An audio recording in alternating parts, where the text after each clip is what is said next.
ऐसा स्टॉक जिसने 5 साल में 1000% से भी ज्यादा तक का रिटर्न दिखा दिया।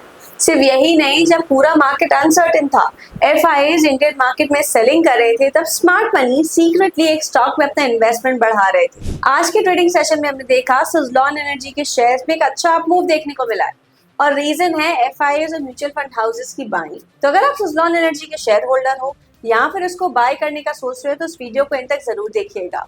इस वीडियो में हम डिस्कस करेंगे जो अप मूव आ रहा है सुज़लॉन एनर्जी के शेयर्स में, वो क्या नेक्स्ट मल्टी बैगर बनने की तैयारी है या फिर एक शॉर्ट टर्म रैली। तो रीसेंट अपडेट्स के अकॉर्डिंग सुज़लॉन एनर्जी के शेयर में 5 से 6% तक का एक अप मूव देखा गया है। और सिर्फ यही नहीं, एफआईआईज ने क्वार्टर 4 में अपना स्टेक बढ़ा दिया है। एफआईआईज ने लगभग 1.6 करोड़ शेयर्स बाय किए हैं और अब एफआईआईज का स्टेक 22 से 24% के आसपास है। सिर्फ यही नहीं, म्यूचुअल फंड हाउसेस भी अपना एक्सपोजर काफी ज्यादा स्ट्रॉन्ग करे इस पर्टिकुलर स्टॉक में। तो इससे तो क्लियर पता चल रहा है कि स्मार्ट मनी क्वाइटली एंटर कर रही है सुज़लॉन एनर्जी के शेयर्स में। बट सवाल है कि क्यों ऐसा हो रहा है कि एफआईआईज और म्यूचुअल फंड हाउसेस अपना स्टेक बढ़ा रही। कुछ ना कुछ तो फंडामेंटल बैक रीजंस होंगे इस स्टॉक में अपनी एंट्री प्लान करने के। तो चलिए समझते हैं कि क्यों एफआईआईज और म्यूचुअल फंड हाउसेस स्टॉक में अपना स्टेक बढ़ा रही है। तो सबसे पहले फंडामेंटल फैक्टर्स की बात कर लेते हैं स्टॉक की।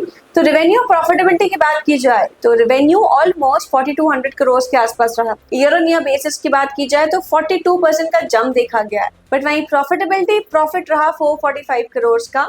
ईयर ऑन ईयर बेसिस पे नियरली अबाउट 15% तक का जंप। तो रेवेन्यू और प्रॉफिटेबिलिटी दोनों में एक जंप देखा गया है। तो यहाँ पे दोनों चीजें फंडामेंटली काफी ज्यादा स्ट्रॉन्ग दिख रही है। सिर्फ यही नहीं, कंपनी की जो ऑर्डर बुक है वो भी काफी ज्यादा स्ट्रॉन्ग है।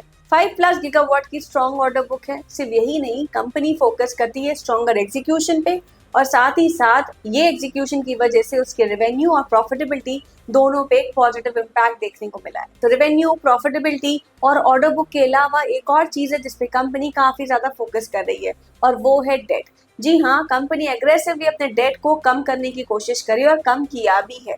तो यहाँ पे बैलेंस शीट थोड़ा सा और फेयर आउट होती दिख रही है। तो यहाँ पे फंडामेंटल्स की बात की जाए तो प्रॉफिट, रेवेन्यू और डेट तीनों चीजें अलाइन होता हुआ दिख रहा है। तो कंपनी के सिर्फ फंडामेंटल्स ही नहीं बल्कि सेंटिमेंट में भी अच्छा पॉजिटिव चेंज होते हुए दिख रहा है। मार्च में हमने काफी ज्यादा डिप देखने को मिला है, बट अप्रैल में नियरली अबाउट अपने लो से 27% तक की रिकवरी देखने को मिल रही है। सिर्फ यही नहीं, सेक्टोरल बूम भी सुज़लॉन एनर्जी को काफी ज्यादा सपोर्ट दे रहा है। इंडिया का टारगेट है कि अपनी नॉन फॉसिल कैपेसिटी को 500 गीगावाट तक बढ़ा दिया जाए बाय द ईयर 2030। तो इस वजह से विंड एनर्जी कंपनी जैसे कि सुज़लॉन को काफी ज्यादा बेनिफिट देखने को मिल सकता है। थोड़ा सा स्टॉक की परफॉर्मेंस के बारे में बात करते हैं। पिछले 5 साल में 1000% तक की रैली देखी गई।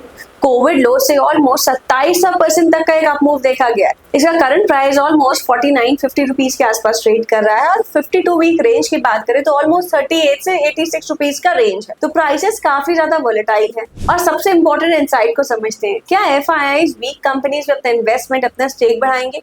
जी नहीं, कभी भी नहीं। तो यहाँ पे एफआईआईज फ्यूचर ग्रोथ और गवर्नेंस देखते हैं। सबसे इंटरेस्टिंग बात, जब एफआईआईज पूरी इंडियन मार्केट में सेलिंग कर रहे थे तब सीक्रेटली सुज़लॉन एनर्जी में बाइंग कर रहे थे। मतलब एफआईआईज इंडियन मार्केट के लिए कंप्लीटली बेरिश नहीं है, सेलेक्टिवली बुलिश जरूर है। तो चलिए सारे पॉजिटिव पॉइंट्स देखने के बाद थोड़ा रिस्क फैक्टर्स की भी बात कर लेते हैं। सबसे पहले यहाँ पे वोलेटिलिटी काफी ज्यादा है और सबसे खास बात यहाँ पे जो रिटेल पार्टिसिपेशन है वो भी काफी ज्यादा स्ट्रॉन्ग है। और जो रिन्यूएबल सेक्टर है वो पॉलिसी डिपेंडेंट है। अगर पॉलिसी में कोई चेंज आता है तो स्टॉक पे एक नेगेटिव इम्पैक्ट देखने को मिलेगा अगर पॉलिसी इसके साथ अलाइन नहीं होती है तो। और सबसे खास बात, क्योंकि एक अप मूव ऑलरेडी देख चुके हैं 27% का अपने लो से, तो प्रॉफिट बुकिंग कभी भी आ सकती है। तो करना क्या है स्टॉक में, आइए चार्ट्स पे समझते हैं। अगर टेक्निकली स्टॉक में देखिए तो स्टॉक अभी 50 के लेवल्स के आसपास ट्रेड कर रहा है। यहाँ पे एक स्ट्रॉन्ग रेजिस्टेंस है 50 लेवल्स के आसपास और अगर ये स्टॉक 50 के लेवल्स क्रॉस कर देता है तो पॉसिबली एक गोल्डन क्रॉसओवर होने के चांसेस दिखाई देते हैं। तो अभी कुछ भी एक्ट नहीं करना है अनटिल अनलेस 50 का लेवल सस्टेन करता है और उसके ऊपर ट्रेड करता है। तो 50 के लेवल के ऊपर अगर सस्टेनेंस दिखाई देता है तो यहाँ पे हमें ऑलरेडी 10% तक का एक अप मूव देखने को मिल सकता है टू द टारगेट्स ऑफ 55 और जो सेकंड टारगेट होंगे वो ऑलमोस्ट 61 के होंगे। यहाँ पे जो टारगेट की बाइसनेस है हमारी पॉजिटिव साइड पे तब होगी जब 50 के लेवल्स वहाँ पे सस्टेन होते हुए दिखाई देंगे, क्योंकि 50 के लेवल्स के आसपास एक काफी ज्यादा स्ट्रॉन्ग रेजिस्टेंस है, चाहे वो डेली चार्ट हो चाहे वो वीकली चार्ट हो। सस्टेनेंस के ऊपर स्ट्रॉन्ग बाइंग टारगेट्स रहेंगे ऑलमोस्ट 10 से 15% तक के। तो ये था एक डिटेल ओवरव्यू सुज़लॉन एनर्जी के स्टॉक्स के बारे में। आप क्या करने वाले हो सुज़लॉन एनर्जी के स्टॉक में, कमेंट्स में ज़रूर बताइएगा। और अगर आप ऐसी इनसाइट जानना चाहते हैं स्टॉक्स के बारे में या फिर मार्केट में ट्रेडिंग से रिलेटेड आपको क्वेरीज है, कंसर्न्स है, ट्रेडर्स से अपना एक्सपीरियंस जानना चाहते हैं, तो आप ज्वाइन कर सकते हैं हमारी ट्रेडर्स की फ्री व्हाट्सएप कम्युनिटी। इसका लिंक हमने डिस्क्रिप्शन में दे दिया है। और अगर आप मार्केट में ट्रेडिंग भी करना चाहते हैं प्रॉपर गाइडेंस के साथ, प्रॉपर लेवल्स के साथ, टारगेट और स्टॉप लॉस के साथ, तो आप हमारे पेड टेलीग्राम चैनल भी ज्वाइन करके चल सकते हैं। इसके लिंक भी हमने डिस्क्रिप्शन में दे दिए हैं। और अगर फिर भी कोई कंसर्न हो तो दिए गए नंबर पे कांटेक्ट कर लीजिए।